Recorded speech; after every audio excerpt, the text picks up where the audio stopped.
You ask Tiger to solve. This deals with linear equations with one unknown. The final result is z equals -82. Let's solve it step by step. Group all constants on the right side of the equation. Subtract 6 from both sides. Group like terms. Simplify the arithmetic.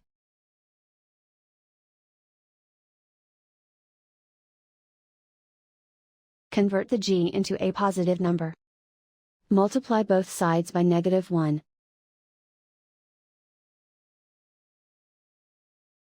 Remove the ones. Simplify the arithmetic.